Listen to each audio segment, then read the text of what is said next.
Hi everyone, I'm Megan, and this is what I learned outside high school. When you think of learning and education, you may immediately think of a classroom, with a teacher at the front telling the information and the students listening. Well, maybe. But the school isn't the only way to learn. Let me explain. This is me as a freshman. I was pretty shy and even indecisive at times. Usually wore a Disney t-shirt, and while I was quite book smart for my age, I had plenty of room to grow intelligence-wise.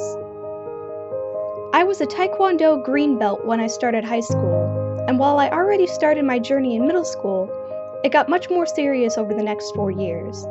The moves I needed to know to receive my next belt became more complicated, and I had to work much harder than before and practice more. However, schoolwork began to pile up, and I couldn't train as often as I would have liked. Many nights I was stuck at home doing homework, feeling guilty that I had to yet again skip training, which gave me an unhealthy deal of stress. But I kept at it, managing my time to go to the studio and practice at home, and climb over many obstacles. Eventually, I kept rising through the ranks and earned my black belt. I reached a goal that I chased after for years, and while I could keep training and shoot for my next rank, nowadays I prefer to hang back and help my mother who's starting her journey. Now I get to pass down everything I've learned in Taekwondo, not just the moves, but things like hard work and perseverance as well. In my senior year, the art department was planning a 10-day trip to Paris and London.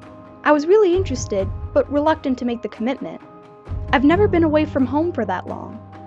I was already too late to join the French exchange, so I figured that this is my second chance to travel abroad. During the tour, I was able to experience the world in a whole new way. It's one thing to see pictures of Versailles and other landmarks in French class, but it's something entirely different to actually be there and see for yourself the propaganda of Louis XIV, or the artists at Montmartre, or eat a sandwich fresh from a French cafe, or chat with the locals and see their culture firsthand. And surprisingly enough, I never got homesick.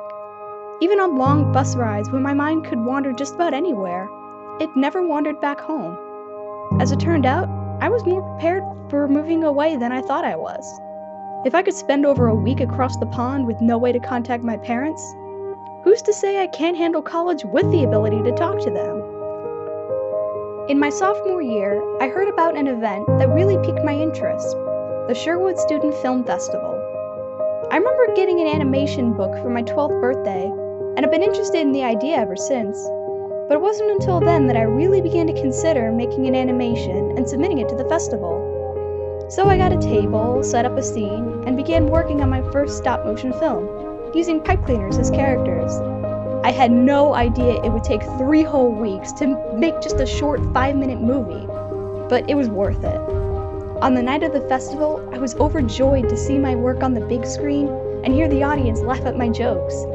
I also won first place in the animation category, which was pretty cool. But what mattered most was expressing my imagination and putting those 3 weeks of work to make something great. Animation gave me a purpose in life, and I wanted to keep doing it. I slowly grew better and even tried out different styles. And look at me now, going off to college to study animation as a career. I guess what I'm trying to say is, life is more than going to school or work, coming home, and repeating the same boring cycle. Sometimes a break in that cycle comes up, be it a hobby or travel, or a passing opportunity to just try something new. It may not seem like much at first, but it can change how you think about yourself and the world around you. When I stepped out of the classroom, I learned patience, perseverance, taking chances, and where I am and where I hope to be in this brief time I have on this planet. To my fellow seniors, the world is our classroom, and we have a long lesson ahead of us. Thank you.